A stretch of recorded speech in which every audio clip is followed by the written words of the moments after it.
Are you allowed to say how much money you make? I can, yeah. How much money you make?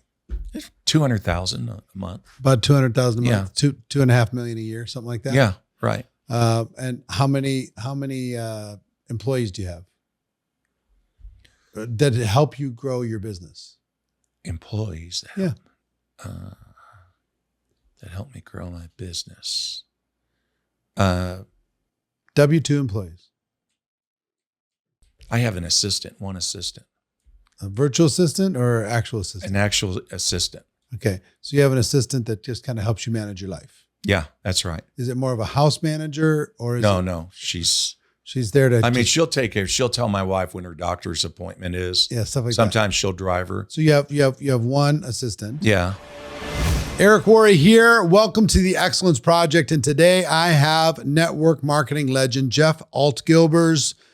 He has been around the profession for decades and has so many lessons on how to grow a business, how to grow organically, how to dig and build an organization, how to open up new countries. We talk about all kinds of things, old technology and new, and what blends, what truth holds over the decades and continues to hold true today. I think you're going to get a lot of value out of it. So with no further ado, let's jump right into my conversation with Jeff Altgilbers. So Jeff Altgilbers, how are you? I'm doing great. Thanks, Eric. Thanks for coming down. Hey, thanks for asking me. I appreciate you visiting Las Vegas so we could do this in person. You are something of a legend in the network marketing space, just from longevity alone. Now longevity and success. You've been able to do both. There's some people who've been around a long time, did okay. Right. Other people been around a long time, did very, very, very well. Mm-hmm. So, right now you're $1 million Hall of Famer. You have an organization in how many countries? 57. 57 countries. You have a team, how big? Approximately? Well, the last time I checked, which was a long time ago, I don't know. It's been a while. It's in the hundreds of thousands. Hundreds of thousands of people. Right. Connected around the world. Started from you. You started this avalanche of people. You've stood the test of time. You've been able to adapt to changing times because you and I both started when we didn't have all this technology available to us. You got that right. We were talking on phones that had long cords attached to them. Yeah.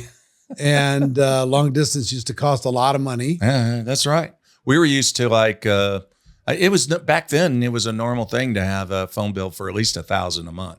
Yeah. $1,000 a month if you were a builder. If you're a builder. Yeah. If not, get off that long distance is killing us. Turn that thing off. Yeah. And then it was the packages we mailed out. And if that came with a cassette or a VHS, that was more. Yep. Back in the game, man. And Good old days. And now all we have is links, ones and zeros. Oh, it's a 1 and 0. We just send out a link and somebody can watch something and they can watch it pull it out of their pocket. They can watch it. Times have changed. Lots of different things have changed. and people don't know how good they got it. They don't. What hasn't changed? The basics. And when did you start? How many years ago? I think it was 1977. 77. So that's 47 years. 46, 47 years. 46 years.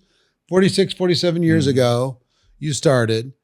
And when you say the basics haven't changed, what would you consider the basics to be?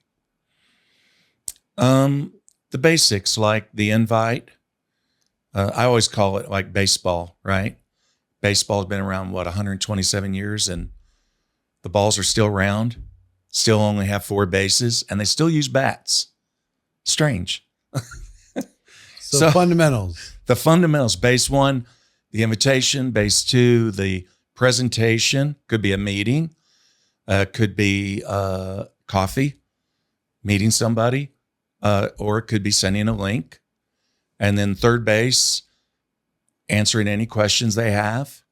And then home, bring them in. Yes or no? That's it.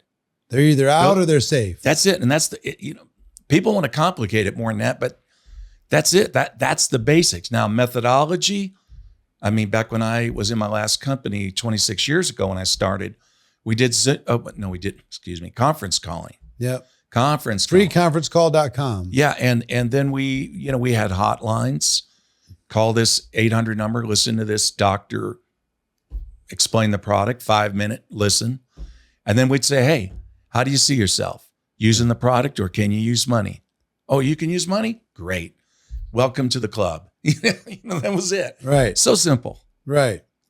So times have changed as far as what we can do in claims. Yeah. Times have changed as far as what we can do in ads. Right. You and I both grew up in the age where we both got started. We'd run ads in the local newspaper, have a little office. Yep. Have people come in thinking they were applying for a job. That's right. And you try and convince them that, nope, this is not a job. This is an opportunity.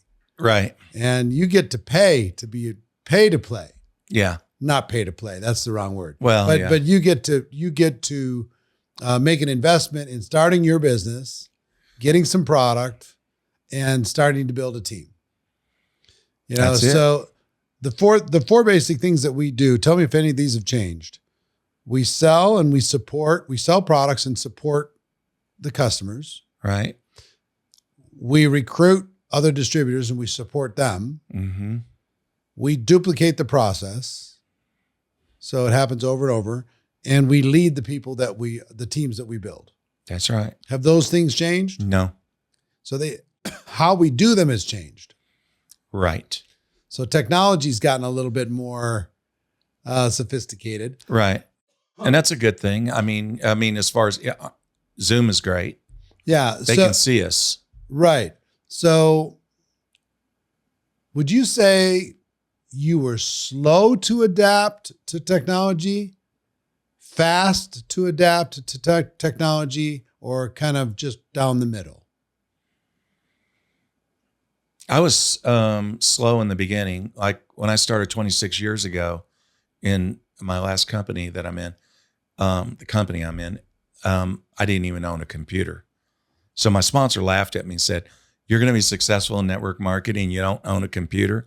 So I bought a computer just to shut him up and had some friends come over to hook it up. What kind of computer was it? Do you remember? Just one of those big computers. I mean, it was a big computer and that was it. And back then we had a website, but there wasn't much on it. And I didn't use it. Were you faxing in like we were forms? faxing applications. So you'd get an application, you'd fax it into the company. Yeah. I would just fill it out for them, their credit card information, send it off. Remember when fax used to feel like it was a miracle? Yeah. Like you're like literally taking this piece of paper and you're transporting it like Star Trek through the air and it comes out the other side. Can you imagine being the person that sold the first fax machine? Like eventually there's going to be somebody else who has a fax machine that you can send them something.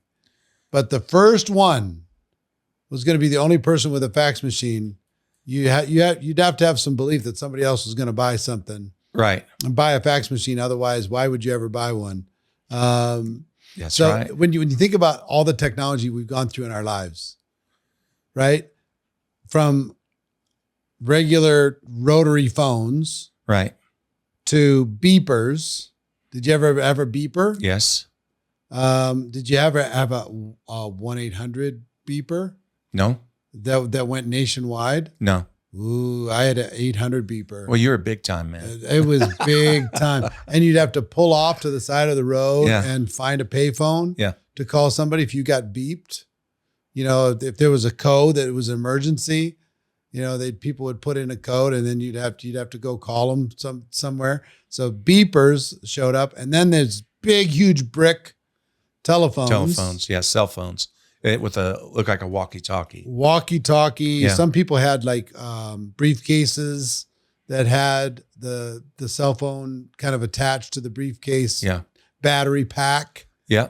And then those got smaller and smaller, and then fax machines showed up. And then the VCRs.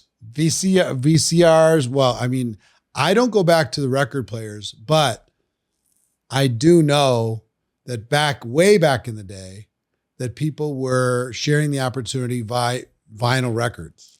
Wow. Did you ever see that? No. That was a thing.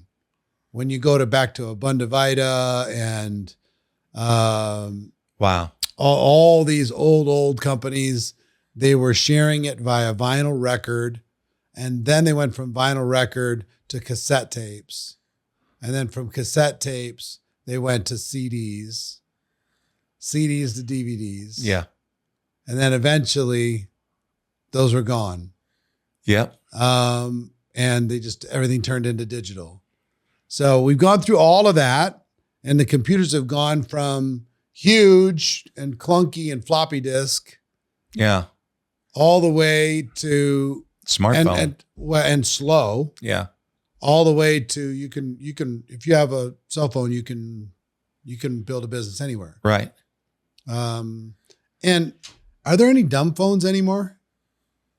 I mean, they're pretty much everything's I think they're smartphone, extinct. isn't it? Yeah, pretty much. I mean, there might be some dumb. I haven't seen anyone with one. There might be some dumb. Even when phones I go to the around. Philippines, everybody's got a smartphone. Yeah, everybody's connected, right? Yeah. So no matter how poor you are, you're going to figure out a way. Yeah, that's right. To be able to be connected to the world somehow.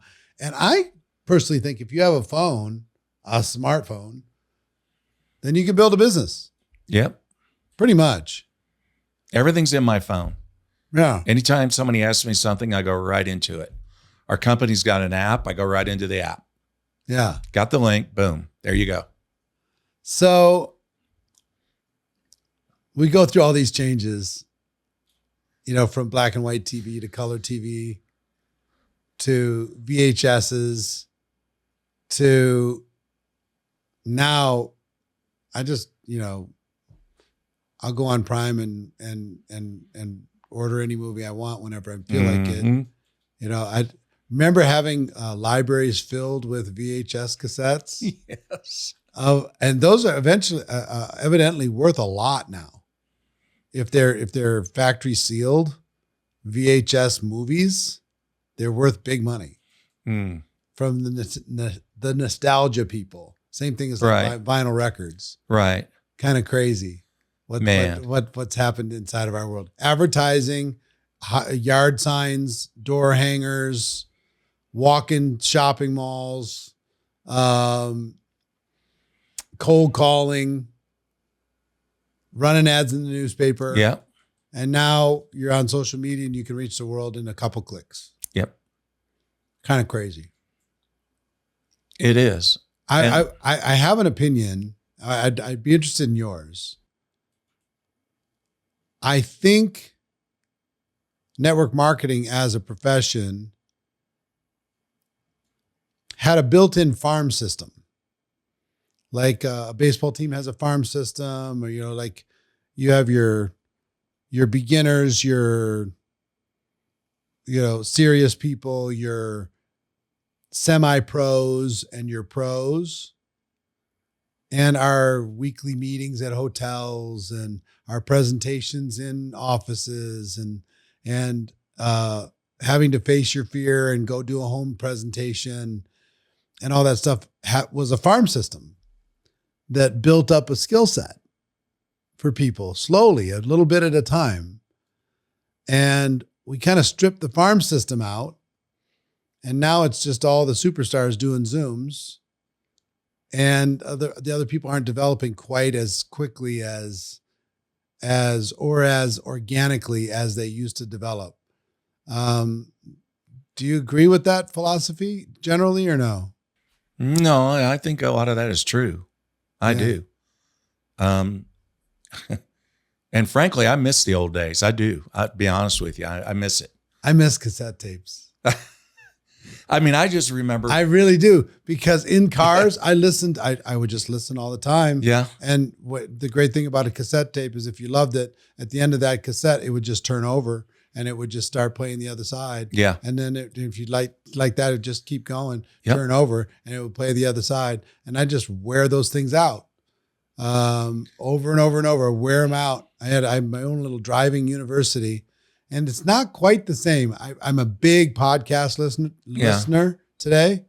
I listen to a lot of podcasts, but it's not quite the same as the repetition you get from Jim Rohn and Les Brown and Og Mandino and Brian Tracy and Dennis Whaley I subscribe to the Conant Nightingale, Conant, and all those guys. Yeah, Earl Shaw, or Earl Nightingale. I mean, Earl Shaw too. Earl Shaw, but Earl Nightingale, that baritone voice, Yeah. The secret, Yeah. So crazy. A lot of things changed. We talked a little bit earlier about your superpower, but I will say one of the things that has impressed me the most. I mean, several things impressed me about you. One is you've been willing to reinvent yourself over and over and over again. I heard once from a leader, an owner that I respect, that said that leaders in the field are usually an asset to the company for about 5 years, and then they just become an expense. So they're just ambassadors. They're wandering around, taking selfies, showing up for events. You can't accuse them of not building a business. They think they're building a business, but they haven't done anything to really bring value in a long time. Mm-hmm. They have about a 5 years worth of value to the organization, with rare exceptions. You're one of those rare exceptions, because real entrepreneurs are able to reinvent themselves every 3 to 5 years and find something fresh to aim at. So that's one of the things that you've been able to do very, very well. Over the course of the last 46, 47 years, how many times do you think you've reinvented yourself and found a fresh reason to do something? It seems like you have to do it more now than then. Am I wrong in that? It's individual. I mean, because everything moves so fast, and the importance of being relatable to people. And if you're not relatable, then they're like, okay, next, I'll look for someone else. Why do you keep working is my question. Why do you keep recruiting? Why do you keep building teams? Why do you keep opening countries? Why do you keep traveling? Why do you keep staying in touch with the group? Because financially, you don't have to. Financially, you could be done if you wanted to. That's right. Who was the one? It was Winston Churchill. He was the one that said, and this is, if you ask me if you only could, what's your favorite quote? This is my favorite quote. What he said: success is not final. And I never forgot that. And some people live in this illusion that you can just walk away and neglect your business and those checks will just keep coming. I mean, that's it. Put in a few years and you're done, man. That's the biggest lie I've ever heard. The worst meme that's ever happened in network marketing: work 3 to 5 years like other people won't, have the rest of your life what other people don't. Yeah. Worst meme ever, because it's not what entrepreneurs do. That's right. No such thing as work for 3 to 5 years and be done. Build it once, have it for forever. Doesn't exist. So that's my answer to you why I don't quit. Because I know that's true, that success is not final. Now, but you ever get sick of it? No. You ever get bored with it? No. You're never bored. Well, it's a repetitive business. I can get bored with myself, but I never get bored with that, because generally I'm just helping people. That's all I do. It's like helping leaders. And, after COVID, I think many companies took a hit. We took a hit. Sure. So I had to get on a plane. You had a spike probably during it, and then it came down off the spike. Oh, yeah. And then everybody was asking the wrong questions and these disempowering beliefs. Like people aren't interested in network marketing anymore, or the business is harder now, and so that's the thing. And so, like you have talked about, you got to control the narrative and talk to them and help them. And like, for example, when I went overseas, I would told them, man, hit the road, get out and start doing your venue meetings again. There's nothing like face-to-face, nothing like, especially now, most of my organization, of course, US, but Latin America, and then Asia. And I've got some very solid leadership in Latin America. They don't really need me. And I mean, they love me. They love watching me and listening to me. And every now and then they ask me to go do an event, fly out, I'll do it. But I go to Asia. And matter of fact, this October, I go to Malaysia, Indonesia, South Korea. These are all conventions. And then we have one coming up in Europe. So I'll go out there and I'll do a workshop. I'm going to, India in February. You know, they want me to come out. And I said, I'll come out, but we're doing a one-day workshop. I'm not coming that far and just going to wave at everybody on stage. I'm not interested in that. Okay, I want to give value and I want them to keep going. So anyway, but that's it. Just,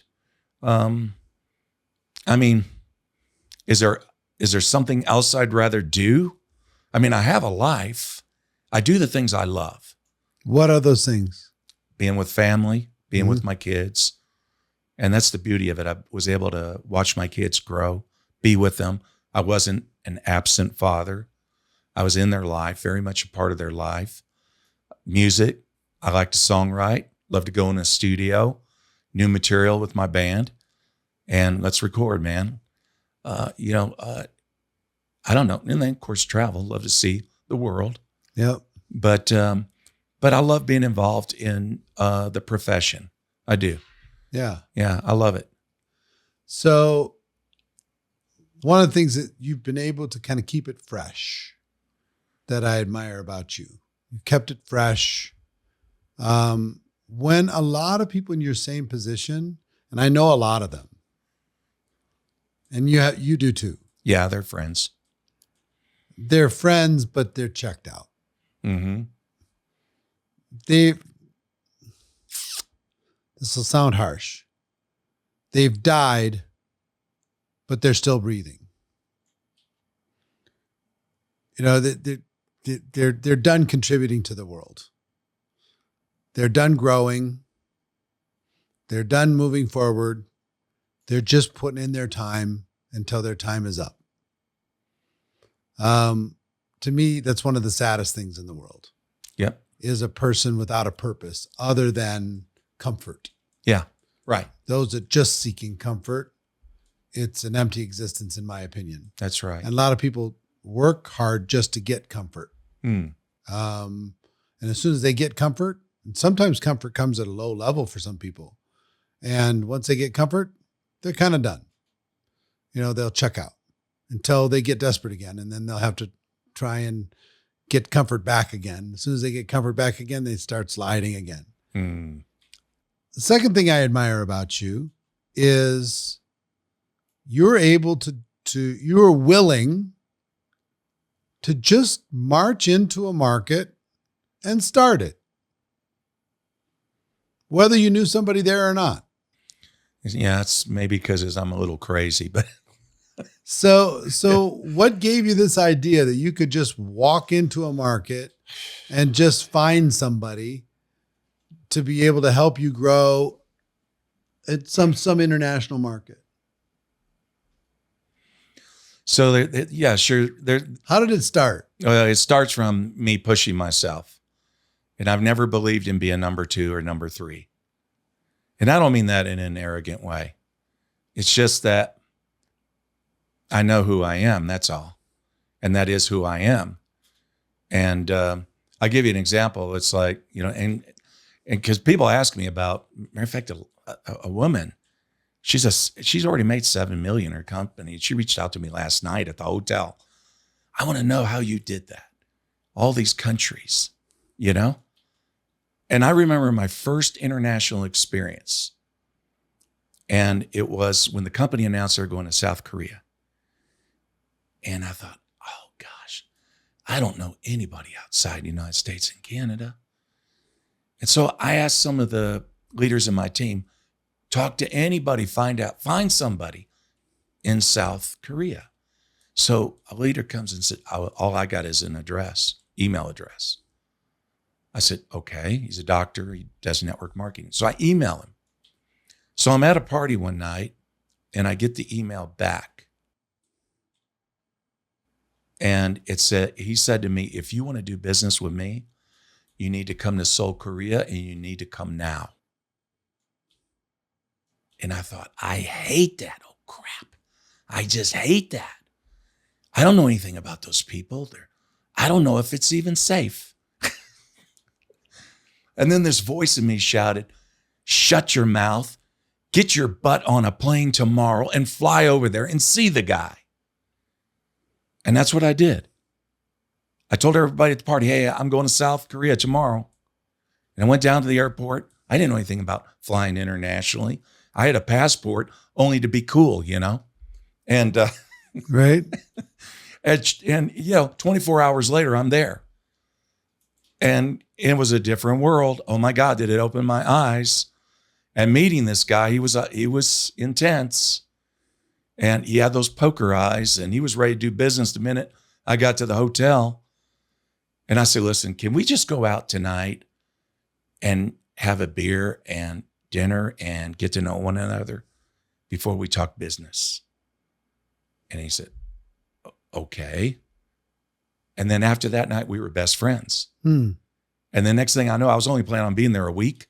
I was there a month. What if you didn't do that dinner thing and just went straight into business? You think it would have changed the dynamic? Oh, yeah. Yes, absolutely. Because it's strictly transactional in nature. What can you do for me? Mm-hmm. And yes, it's a different world. A big part of your success has been to build a real personal relationship with the people that you work with. Very important. But one other thing, I'll tell you real quick for you. I remember when the company announced they were going to Taiwan. And by that time, once I went over to South Korea and I saw that side of the world, he took me to the island of Guam. And I'd never been there. It was U.S. territory.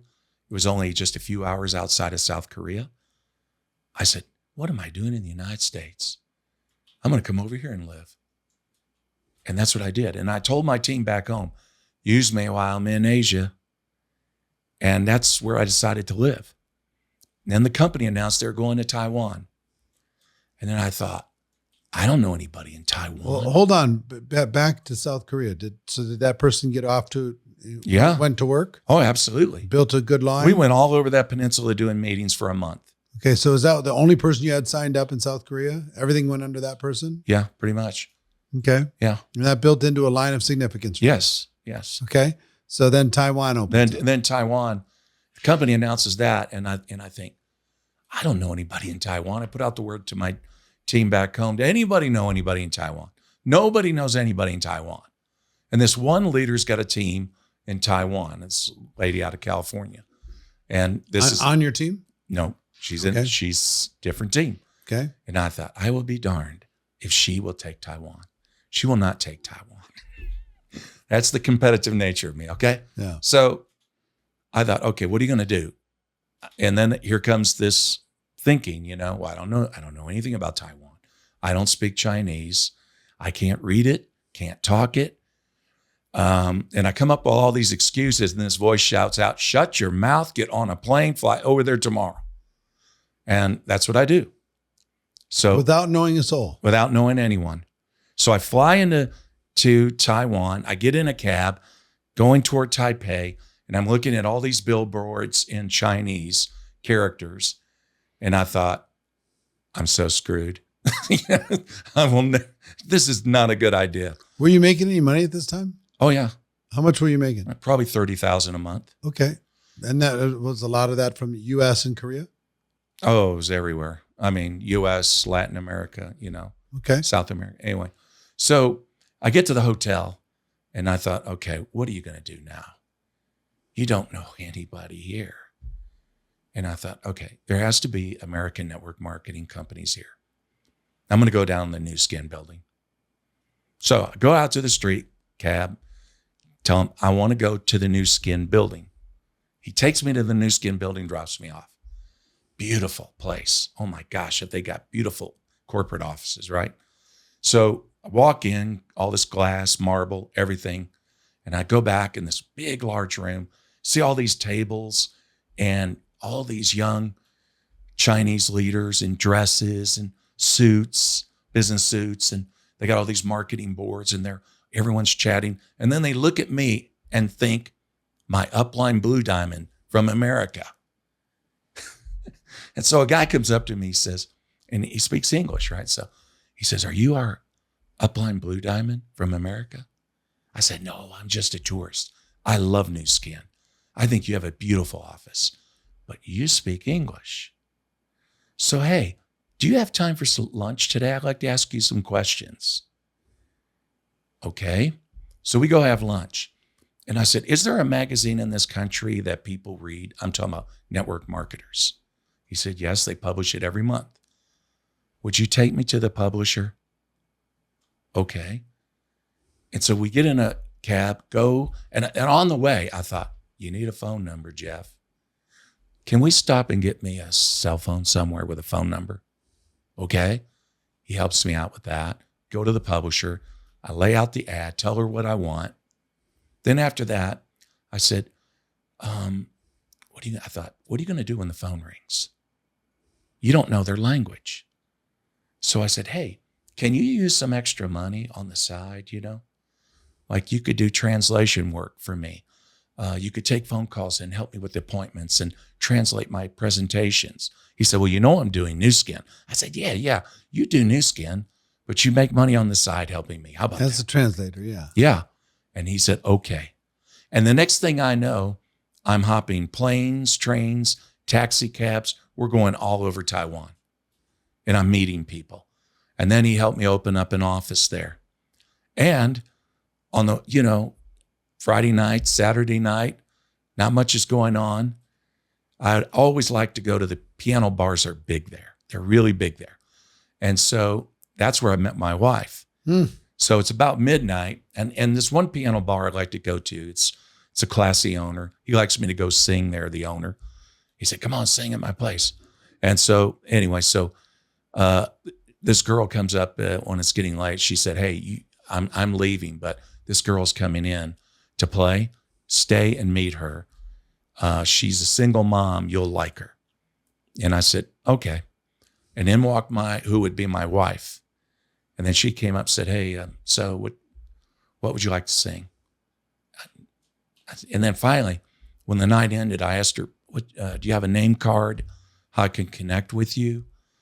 And so she gave me her card and I left and I flew back to Guam, but she was on my mind. So I wrote her an email. She checks her email once a month. And so then finally she wrote me back because I said, I want to have lunch with you if it's possible. And she wrote me back, we can have lunch under two conditions. One, that I'm a Christian and you're okay with that. Number two, I have a son and you're okay with that. And I wrote her back, I'm okay with both. And that was how it started. And we ended up getting married, got married on the island of Guam. And How long ago? Oh gosh, that was 18 years ago. Okay. Yeah. And so, I mean. So tell me, yeah. So you still haven't told me how the business got built there. Well, the New Skin guy helped you. Yeah. Then I found leaders that I could work with. From running the ads? From running ads. Because I go back to what I've done in the past. Yeah. It always worked for me. So you found leaders who were bilingual? No. Really? Some of them were. But again, I would have to use a translator, let him talk, and the leaders could sit and I would present and talk. And there is a great benefit in building a team that doesn't speak your language and you don't speak theirs. Yes. Because they have to do it. Yeah. Yeah. You can come in as a figurehead every once in a while, but when it comes to doing actual work, they got to go do the work. So that was a situation where I went in there and I had nothing. And it was, I don't know, it was like an impossible scenario that I would even win in a situation like that. And I went in there, I mean, when you're desperate, and I was desperate. Why were you desperate? You were making $30,000 a month. When $30,000 a month really, that was a lot of money back then. It was about winning. It's got nothing to do with money. The game of it. The game of it. And I wanted to win. I wanted to go into Taiwan. Who was number one at the time? What's that? In the company? Who were you chasing? At that time, Oh, actually it was. You don't have to say if you don't want to. No. It was a woman. That was Bonnie Taylor at the time.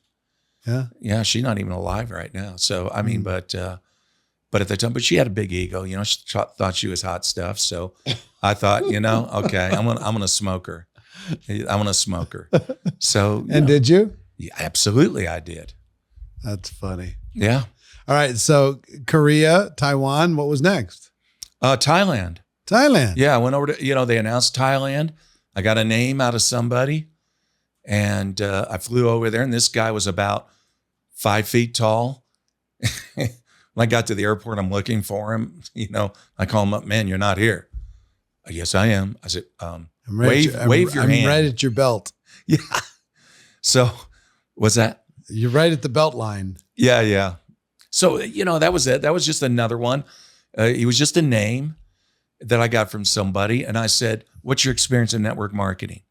Have you built a team before? Have you made money? He said, yeah. I said, okay, here's your first goal then this month.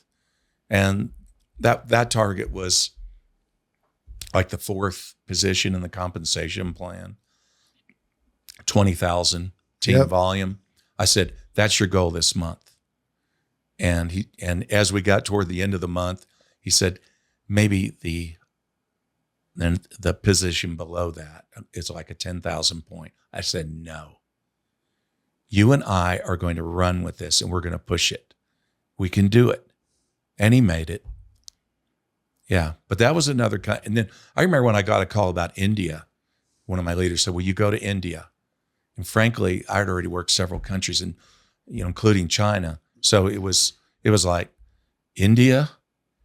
Oh, I don't know. I really don't know. I'm going for the first time next month. Are you? To Jaipur. You're going where? Jaipur, the pink city, the Taj Mahal. Oh, you're going there just to see the Taj. No. There's a big leadership event there. 10,000 people. Oh, it's a network marketing event. Yeah. Okay. Yeah. So first time. Well, you'll love it. You'll love seeing the Taj. Oh, you'll love seeing the Taj. They said you have to see it before 6 a.m. because it's too hot. Well, I don't know. I got there like 5 a.m. You know, I don't know. I think it's beautiful anytime. Yeah. Yeah. And then you got to go across the river behind it. Okay. To the Black Taj. The Black Taj. Yeah. So he was building that one for his wife. The Black Taj was going to be for him. Ah. And the thing was, his son stopped him and threw him in jail because he was bankrupting the family.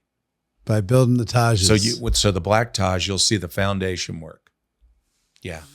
I got to see the stuff. But anyway, so, and as far as India, that's what we did. We went there. It was pioneering the same old thing. When did you start in India? Oh, India was, my gosh, that was 15 years ago or more. 15 years ago? Yeah. So you got it started there. Got it started.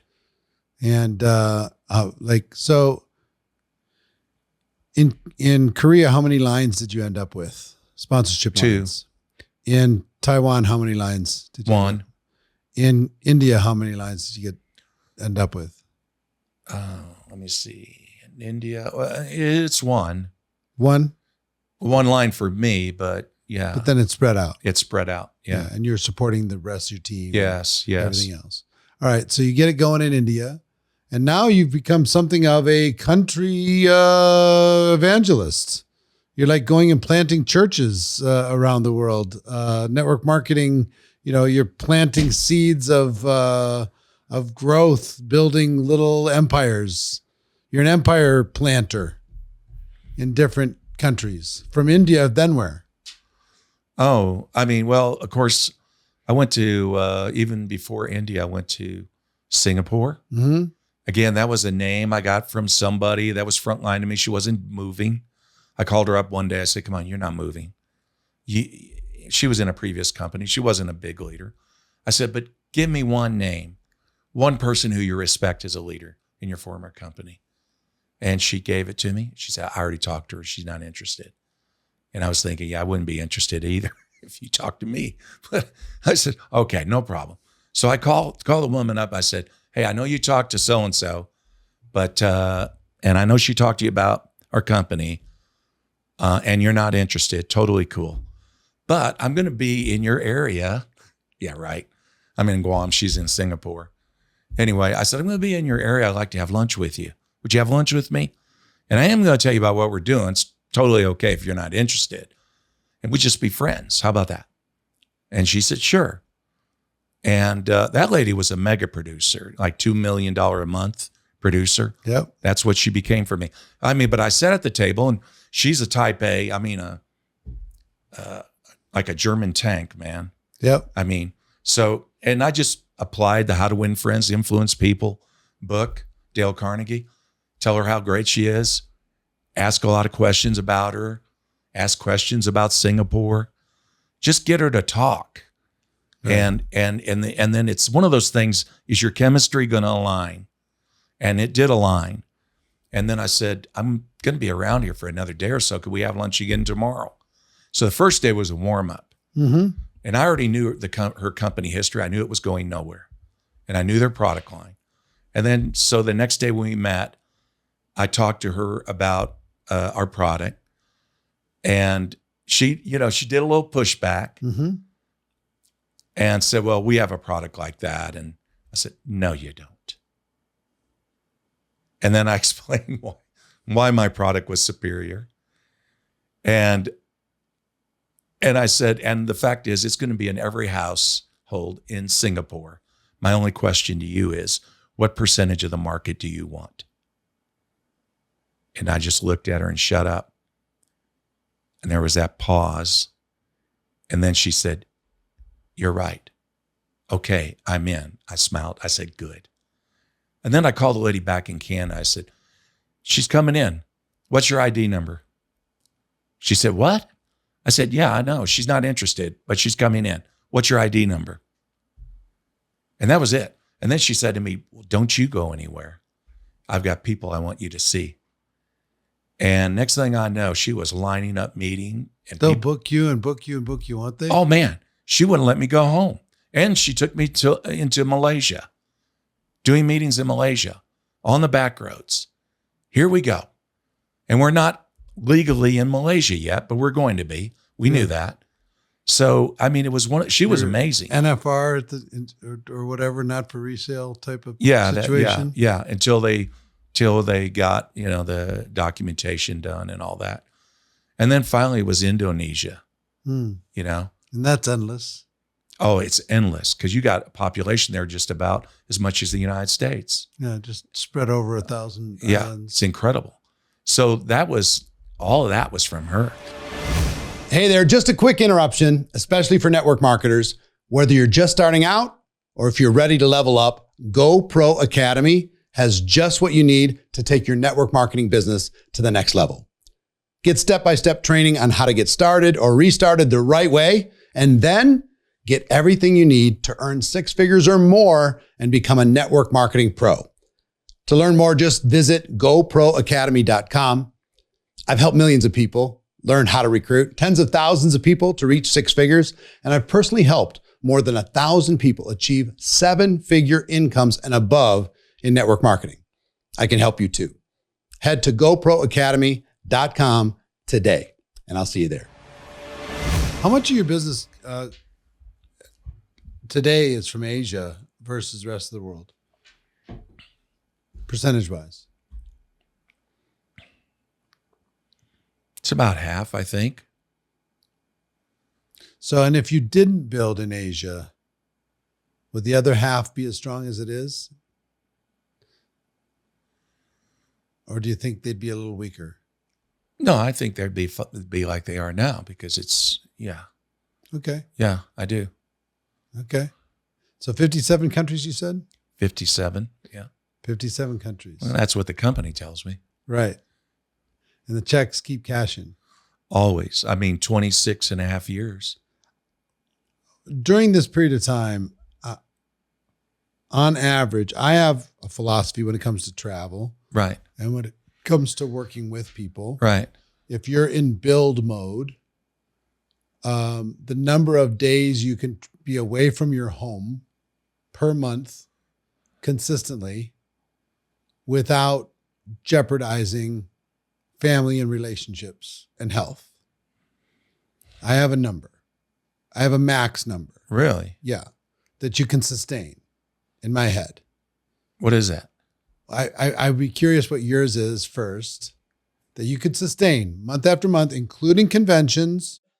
I'm talking about all time away from your home, including conventions, including leadership retreats, including all that stuff. If you averaged it all out, how many days per month on average can you be away from your home, not sleeping in your own bed, to keep relationships healthy, keep your body healthy, sanity,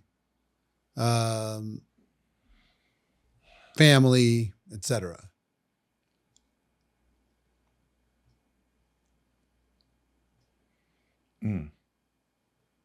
I have a minimum for a top leader and then a maximum for a top leader. So I have a range.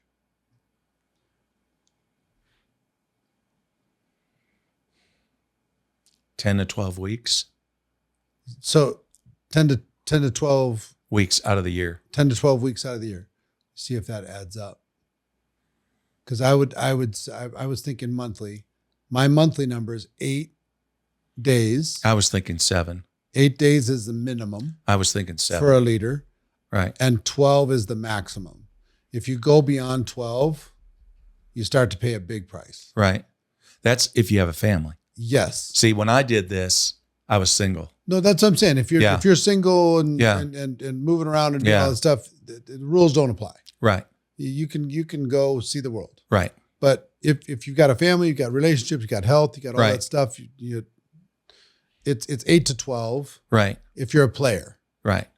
8's kind of like you need to do 8.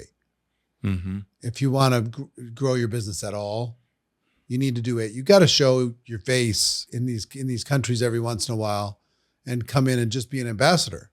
Right. And just say hi. Right. Once a year to some of these markets. That's right. Just say hello. And if you're growing, it's like 12. Like if you're like leaning into it, it's like 12.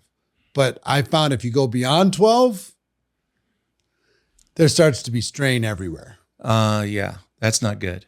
Yeah. That's not good. Here's the thing for the listeners, because I know what some are thinking right now. And that is, well, that's great. You were single when you did it, so you can do that. But I'm talking, married with the family, all that stuff. There's a lot of people who travel 5 days a week for their job, and they come home for the weekends. But like women, if they have children, it's hard. I know. No, yeah. I get it. And here's my advice on that. Mm-hmm. Because this woman in Canada, she's a perfect example of it. She never left the farm. Mm-hmm. She's still on the farm. Mm-hmm. Okay. And so she connected me to someone in South Korea. I built her a line there. She didn't go there. She's never been there. She connected me to the woman in Singapore. She did not go to Singapore. She's never she's been in over 20 years. Does that create any codependence at all? Like you're building it all for them? I didn't care at the time because I knew I'd get paid on it. So it was what I was going to get out of it too. Mm-hmm. And so it was a good win-win for you. It was a good win-win. And so, you've seen this. Yeah. A lot of people fly over to Singapore and say, well, don't go under her because I'm the, guru. Sign me up. Yeah. Sign up under me. Yeah. You steal that person. That happens all the time. All the time. And I've never done that. Yeah, never done that in my career. So, but anyway, the woman, she's still on the farm in Canada. You know what? All these years, this would be 20 plus years. What's she making? I don't even ask her. I know her checks have been up to 30. Mm-hmm. She's had a good life. Mm-hmm. Still has a good life. But I've got others like her in my team, people that I've helped out. So you're willing to dig. Oh, that's for somebody who's do. willing to make connections. Absolutely. Do you think that's one of your superpowers, digging? That's my superpower. So working through leaders to find leaders. Tell me how you dig. So how I dig is, it's like the book Think and Grow Rich. More gold has been harvested out of the mine than out of the mountains. So you apply that principle with people. Who do they know? Because they know people that could absolutely change your business. But you'll not know that if you don't ask them, who do you know? Like the lady in Canada, she wasn't moving. Now, when people don't move, most people say, they're not going to do anything. And that's it. And they don't work with them. Right. That's not what I did. I asked her, I said, you're not moving. I know, because why? Because I asked her questions. What's your background? Have you ever been in a company before? Yes. What company? Oh, that company. Okay. Okay, great. But she's not moving. I said, you got to know somebody. Who do you know? Will you open up to me? And she did. And I've had many others open up to me. And that was how I did it. So the formula was, Yeah. ask if they know somebody. Mm-hmm. If they do, you tell them, hey, by the way, I'm going to be in the area. Yeah. Whether you were or weren't. Right. Flew in, spent some time getting to know them. Yeah. Didn't go right into business. Yeah. Broke bread, built relationship, be a real human being. Give them an out. Just say, hey, this might not be for you, but I'm going to show you anyway. Feel free to say no.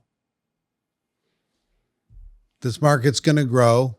It's just, I just got a question. How much of it do you want? Create that fear of loss. Because somebody's going to take it. That's right. I'm willing to help you. If you do your piece, I'll do my piece until you don't need me. Right? Did you ever give them a timeline? How long you were willing to help them, or just until they didn't need you anymore? Till they don't need me anymore. But until they get strong. Until they get strong enough. Until they get strong. And say, hey, I'm going to go start another market. Yeah, I got to go to a different country. Are you okay?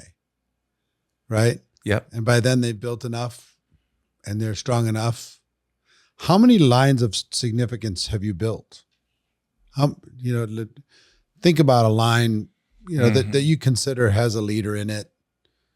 It can run with or without you. Pick whatever the volume kind of doesn't matter. Just, is it an independently growing line, or can it be managed with minimal help? How many separate lines of sponsorship have you created over these 26 years that are still in existence today? Well, pretty much most of my volume is in 3 teams. 3 teams. Right. Okay. But then lots of lines underneath those 3. Oh, tons of lines. That you built. These are not people that I sponsored, but these are people that I worked with. Right. So, it's probably about 24. 24 total lines that you would say they contributed, but if it wasn't for you, they wouldn't have been built. Yeah. 24 lines. Yeah, at least. That are currently operating today. Yeah. Yeah, it's amazing that's a lot of lines. Well, again, I worked with a lot of different people. I mean, if I go to the Philippines, there's, I don't know, I can think of 4 lines right there. Yeah. It's a lot of lines. But it's what's amazing is how they're still here today. Right. I mean, even Northeast India.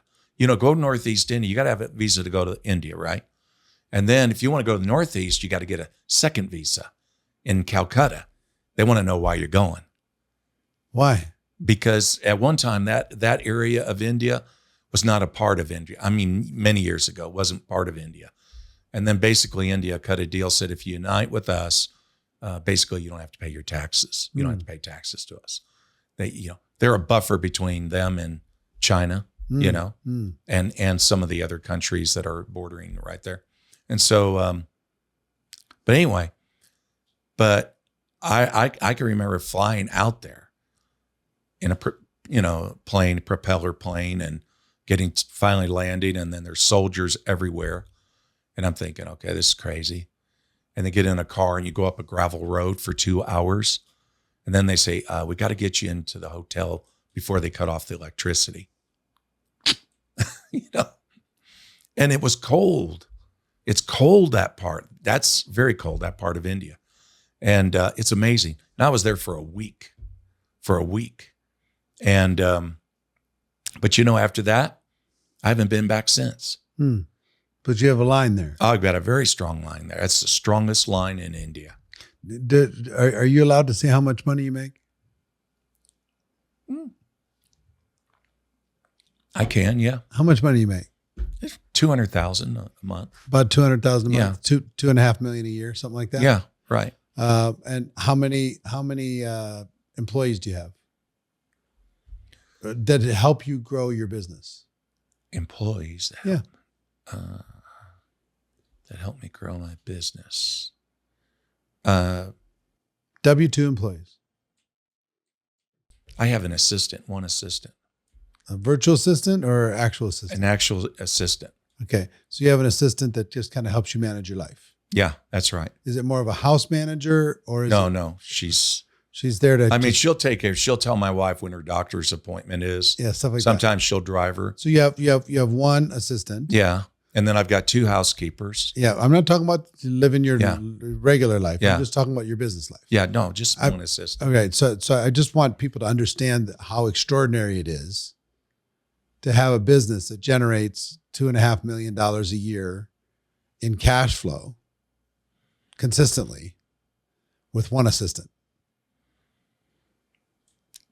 So you're telling me I don't know how good I've got it, right?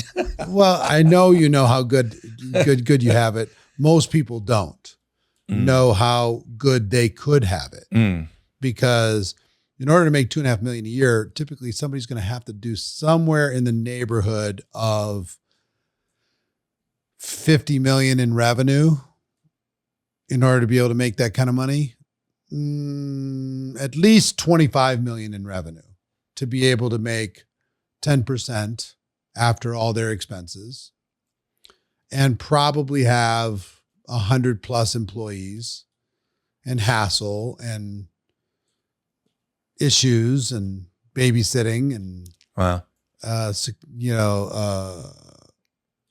Liabilities and loans and warehousing and inventory and regulatory and legal and exposure and all different kinds of things for that traditional business people have.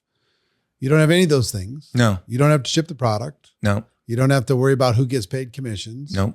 You don't have to worry about opening up the legal regulatory issues in each country. No. You don't have to you don't have to have an office outside of your beautiful house up in the mountains. All you got to do is feed the bears every once in a while. And that house you're talking about, I pay cash for that out of my pocket. I never got in debt with that house. Yeah. And do you have more than one house? 4. 4 houses. Where are they? They're all in the same spot. Really? Yeah. Same mountain. Okay. So they're vacation rental properties. But I also use them as retreats for my leaders. So where? In Gatlinburg. Gatlinburg. Right directly across from the Great Smoky Mountains National Park on a mountain overlooking the park. Okay. Yeah. But and is Gatlinburg what? Tennessee? Tennessee. Gatlinburg, Tennessee, overlooking the mountains. You got 4 properties. 4 properties. And yours is humongous. Yep. Like huge game room, huge music room, huge fun.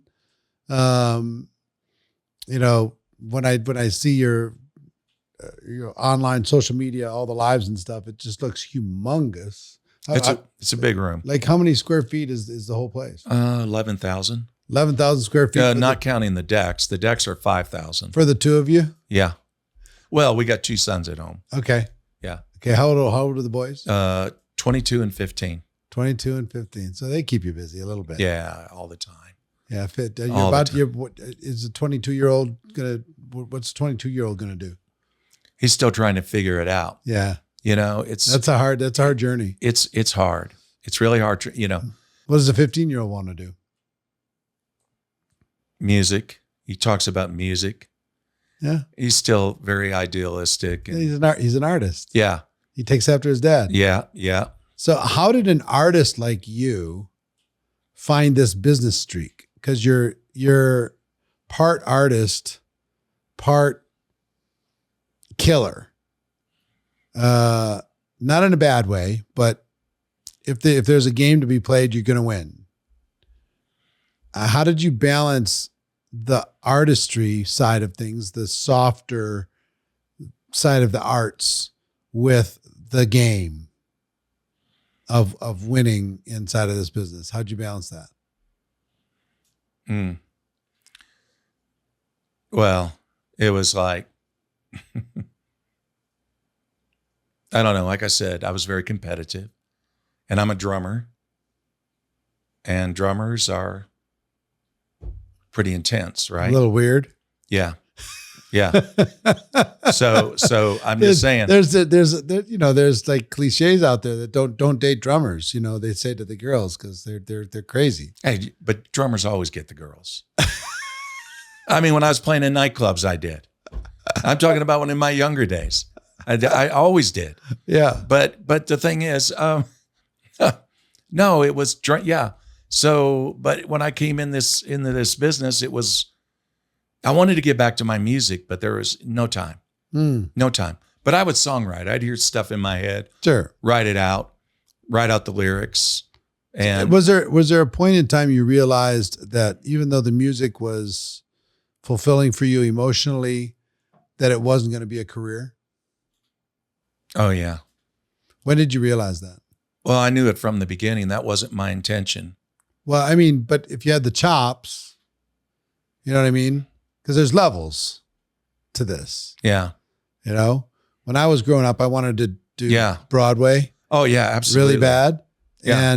And I realized by getting around real Broadway people that I didn't have the chops. Mm. And I looked at the life, and I looked at how much they made, That's right. and I went, and they're 10 levels above me. They're making minimum scale Right. on a traveling Broadway show. Right.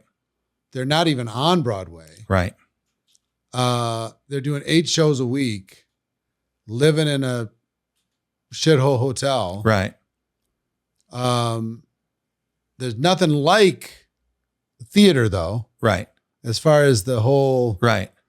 energy of it. There's something special about it. There's something I'd still like to do. I'd still like to go back and do some theater. Yeah. Just you to love it. do it. Because you love it. I Yeah. loved it. It's been a long time. Now I do one-man plays. Oh, really? Yeah. Like I'm doing a performance right now. Okay, gotcha. You know what I mean? Yeah. I'll go up on stage and I'll do a one-man play, and I'll have it in my head, and instead of doing King Lear, I'll be doing 7 steps to becoming a network marketing professional, and I'll be telling stories and telling jokes, and I'll be And I'm just like you. That working was the audience. That was my conclusion too. Because I said to myself, as my career was really moving in networking, I said, look at the money you're making now. Sure, if you got on the road with a band and maybe you had a single out there and it's doing okay, but you're on the road. You are always on the road. Unless you're in the Eagles, yeah. it's probably not going to pay the same. It's not going to pay the same. You're not going to have life. And then when I started going to my studios and doing the work, and I was just loving it. Hearing my music come alive and all that. And anyway, I thought, okay, where do you want to go with this? Because if you go on the road, if you promote this, and there's a market appeal for it, and you go on the road with your band, now you have to feed it. I said, you will get divorced. You will lose your family. And to me, that was like massive pain to think about. And I thought, yeah, it's probably true. I'll end up, because I'm always away, it's not going to work. And were you, at the time, were you the drummer singer? Yeah. Okay. So you're going to get the girls while you're traveling too. And that was not going to help the marriage either. That's not going to help the marriage. So, and that was the thing. So I didn't promote it, but you know what? Even though I didn't promote it, I remember when it was on iTunes and other music networks, my CDs, I remember when I got my first royalty check. Yep. Came in the mail. I didn't know. I didn't know, how would anybody find, it's like finding a needle in a haystack, Yep. right? Yep. So I get this envelope and I'm being paid, and I open it up and I'm looking at these pages, and it's all these different music network, penny, 5 cents, penny. And it was page after page. And it was $20, the total of the check. And my housekeeper, this girl, Melody, I said to her, Melody, come here. And she said, what is it? I said, look at this. I just got paid my first royalty check. Look at that. Penny, 5 cents, penny, And I said, do you know what this means? She Lunch. said, what? She said, what? I said, I'm a professional recording artist now. My father, who was a songwriter as well, he wrote some songs for our church that they turned into some different productions that ended up being used across the country. Yeah. And Jessica Simpson sang one of his songs. Oh. When she was big. Okay. Because she sang it in her church. Okay. And it got featured on VH1 Behind the Music with her singing that song. So I remember when he got royalties, he ended up getting a couple grand in total from royalties from playing on that network. And then you do that and you get $40,000 a week from your network marketing business. It's like, I know, that's exactly what I thought. No big deal. But I got $20 over here, buddy. That's it. I got $20 in music royalties. You can't take that away from me. I'm a pro. She looked at me when I said that. She said, whatever you do, don't quit your day job. Yeah, you're nuts. Yeah, I mean, that $20 was more important to me than the millions that I made in network marketing. When I had that moment, then I've used that as an example to people out there. So when you think, I can't go after successful people who make money because they wouldn't be interested. I'm not. No, wait a second. I've seen this before, that you got a wealthy person, but they've never ever had an income in network marketing, and when they get their first $20 check, how they react to it. Or they're competitive. Yeah. Or they're bored. Mm-hmm. You know me. How many wealthy friends do you know that are just bored out of their skulls? Oh yeah. They need a challenge. They already climbed one mountain. They need another mountain to climb. It's either that or die. I experienced what you just said there when I went to a Tony Robbins event, signed up for the platinum. Okay. And I went to a platinum dinner party that night. And it was amazing to me when I was talking to other platinums, and they were just looking for something else. That was what I noticed. And one said, I would just love to be able to get on a stage like Tony and motivate people. I said, oh, you love my profession then. My profession, that's what we do. We just love it. We get a lot of practice. Yeah. That's one of the great things about our business. My early mentor, John Joyce, told me, if you learn how to speak effectively, you never have to worry about money the rest of your life. Interesting. And he's right. He was right. You can basically write your own check. If you can learn how to communicate something that might be hard for somebody to understand and make it understandable. Right. Do it interesting enough, with enough energy or with enough, charisma. Right. In order to make it, to add some drama to it or gravitas to it or something, then you're done. So like with you went virtual. Mm-hmm. Okay. But now that you go, for example, you came back from Thailand, you were 25,000, I think, at that event. Thailand. Now you're going to go to India for a big event. How does that feel when you're at a big event versus your virtual space? Virtual, you have to trick yourself. Yeah. We have 400 people in person when we do our big event once a year. So you get some energy there. Yeah. And you have to really mentally be tough because you're connected to tens of thousands of people around the world virtually. So they're there and you can see them.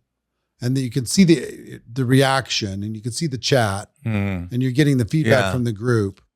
But biggest venue I ever spoke to Tony Robbins' biggest as well that he ever did. We spoke together, myself, him, and Pitbull in this big arena in Germany, 45,000 people. Really? 27 languages. When?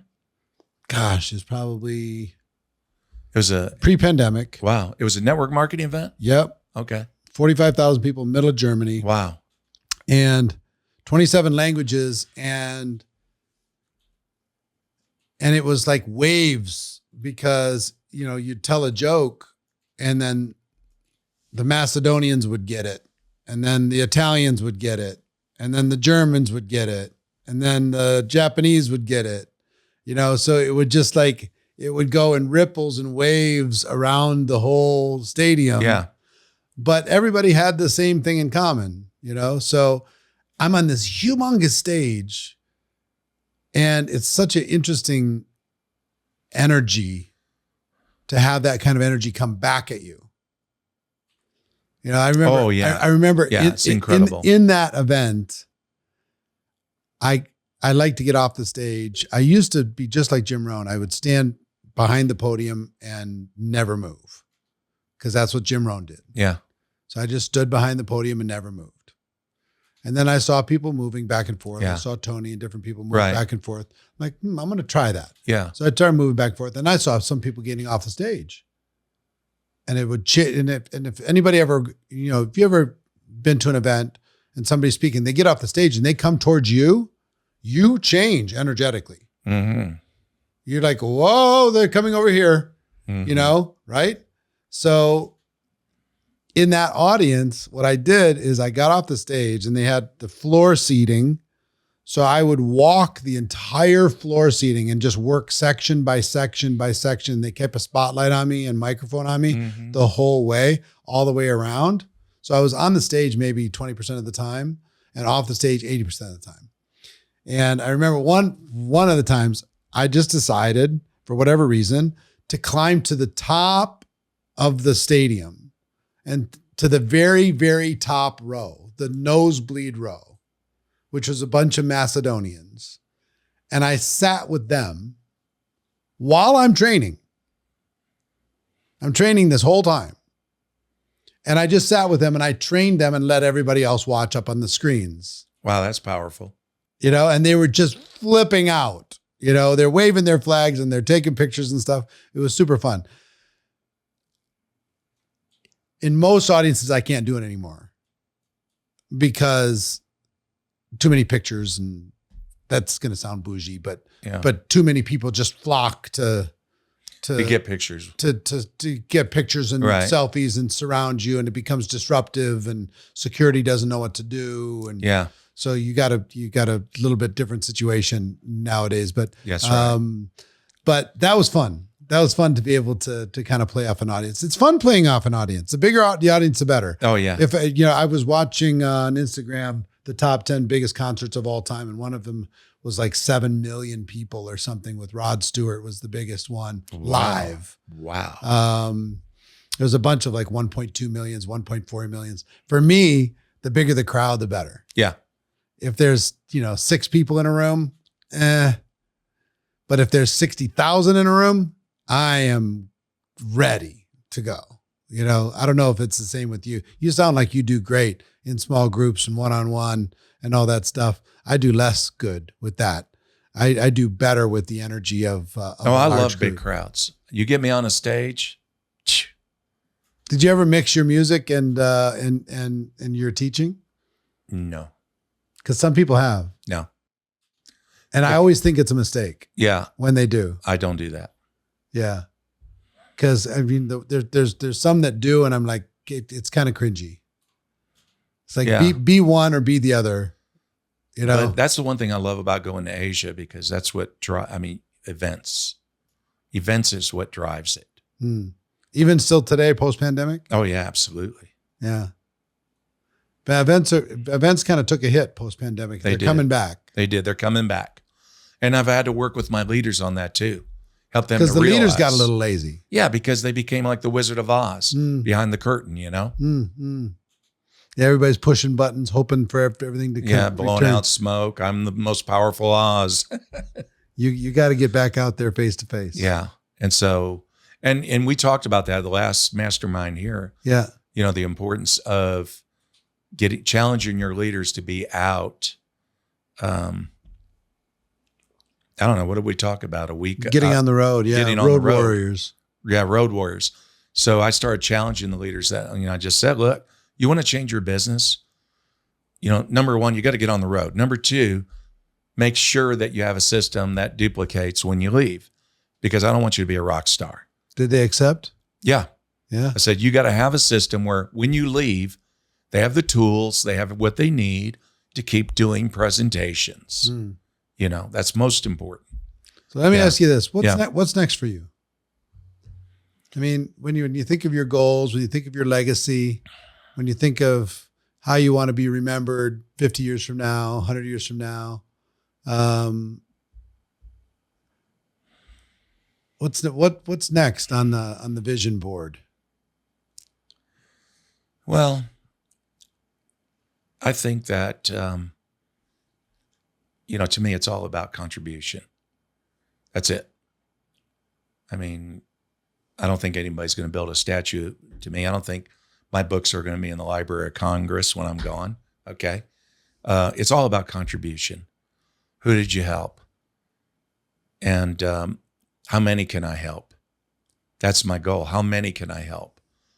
Making sure that my family is on track, everything, what they need to make sure they're okay. But contribution is it. And, it's nice. It's nice when you're successful because, I help a lot of people that don't have money. Okay. Yeah. Probably more than I should. Yeah. All right. I understand. But there's the world, there's a lot of people hurting out there, and they're good people. Mm-hmm.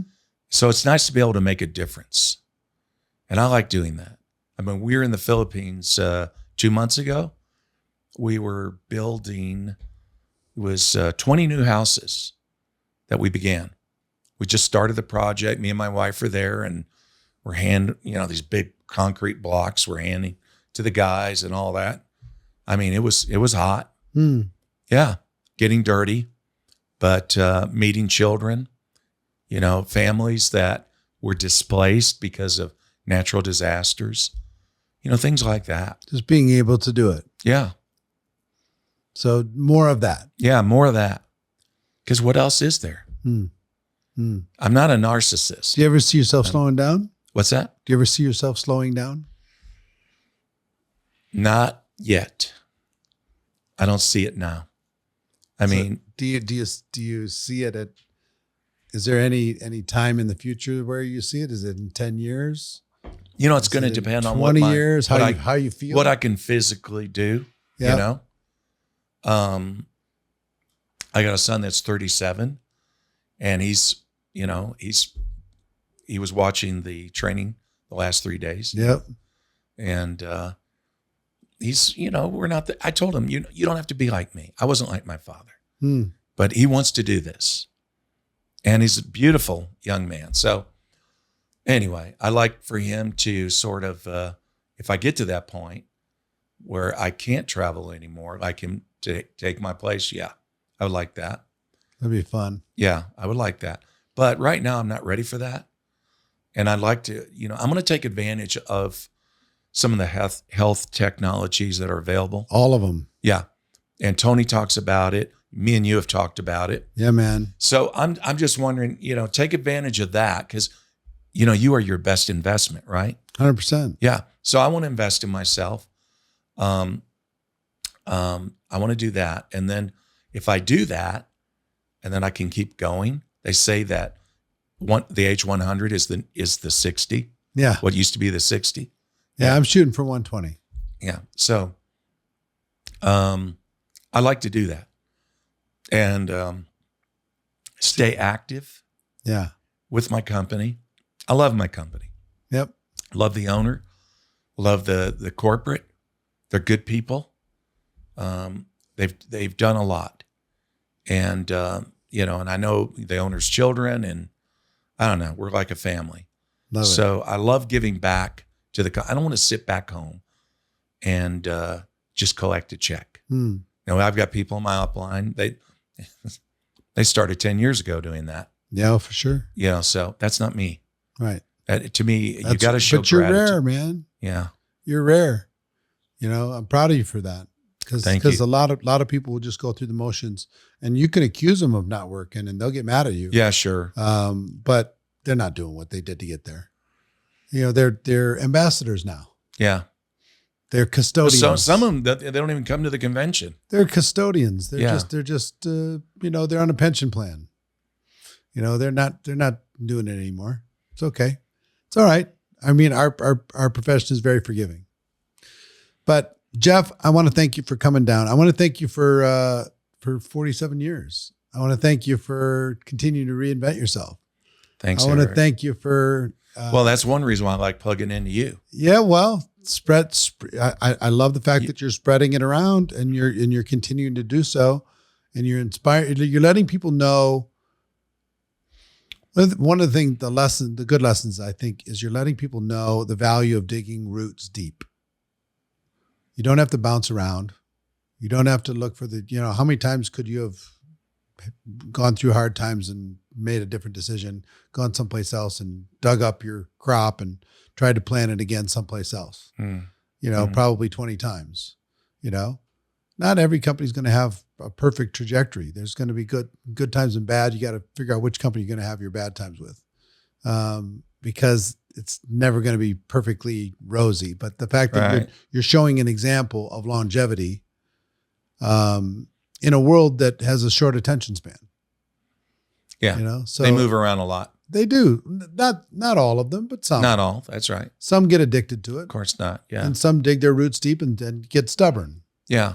And just say, no, I'm just going to stay here. I'm good. Yeah, absolutely. Yeah. And we need more of that. Yeah, we do. And it's already happening. Yeah. It's already happening. So thanks for coming down. Thanks for sharing me. your wisdom. And I look forward to doing it more and working together more as we gracefully age into this new future. That's right. That's right. Appreciate you, man. Thank you, Eric. So that's my conversation with Jeff Altgilbers. I hope you got value from it. If you did, share it with somebody else who might get value as well. Let them know the value of digging roots deep. Let them know the value of loyalty. Let them know the value of driving lines. Let them know the value of expanding their business outside of their backyard.